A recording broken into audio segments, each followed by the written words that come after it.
Else if allows us to combine several blocks into one long conditional statement. Else if statements eliminate the need to close each conditional statement with an end if. They make this program one long conditional block. Let's modify our program to make use of the else if statement. This will be a simple process because we already have all of our information inserted. We just need to change a few things. First, we won't need any of the end if statements except for the last one. Instead, we'll use else if statements. We highlight the first end if and press delete to remove it. We type else in its place and then press delete until it and the if statement following it are combined into a single command. We repeat this process for each of the remaining end if statements except for the last. The beauty of the else if statement is the fact that once we have found a matching condition, we don't execute the rest of the statements. For instance, suppose our user entered a 1. Within the else block of our first if-then will be checked, and the value will match, so we'll execute the code within that block. Once that is done, the remainder of the else ifs will be skipped, and we go directly to the end if, which ends the execution of the procedure.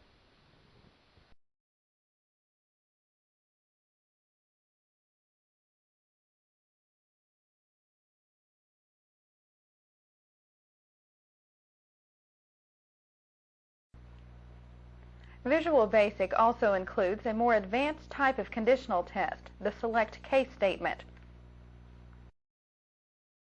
Select case has the advantage of being both very efficient and easy to read. Let's modify our program to make use of this new keyword.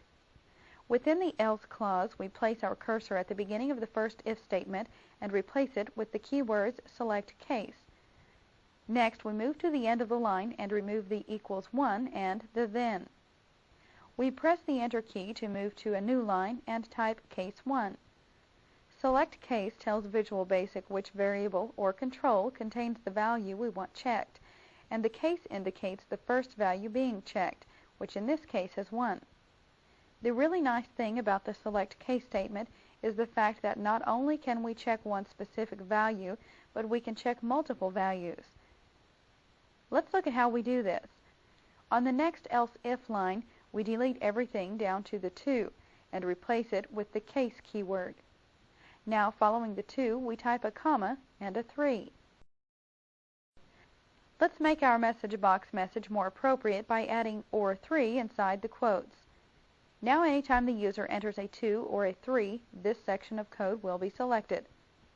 While that is all well and good, what happens when we need to perform the same tasks when the user selects a number between 1 and 100? Do we type in each of these numbers? Again, it's Visual Basic to the rescue. Not only can we check for a single value and multiple values, but we can also check for a range of values.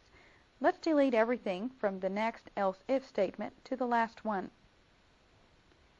In the blank space, we type case 4 to 6. The 2 keyword indicates that we want to include every number between 4 and 6. While this is a simplistic example, we could use this to check for a range of numbers between 1 million and 2 million. We modify our message box to read you entered 4, 5, or 6. When we run the program, Visual Basic evaluates the condition once, then executes only the appropriate section of code. Finally, we'll add a few more lines to this section. We insert a new line following the last message box statement, then type case else and press the enter key. On the next line, we type MSG box, open parentheses, open quote, you didn't enter a valid number, close quote, close parentheses. The case else section is optional and is only used by Visual Basic if none of the other case statements test as true.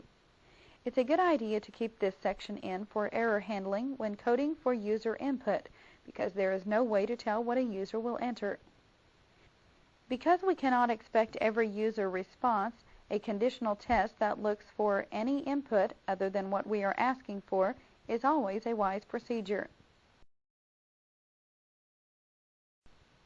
Lastly, we press the enter key and type end select to end this program block. Let's run our program and see what type of results we get.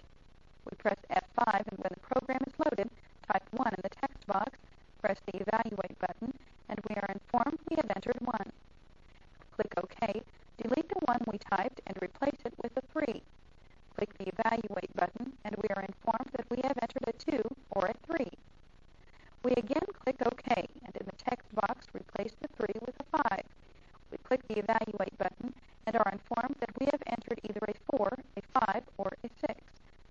We click OK and then click the form's Close button to return to Visual Basic.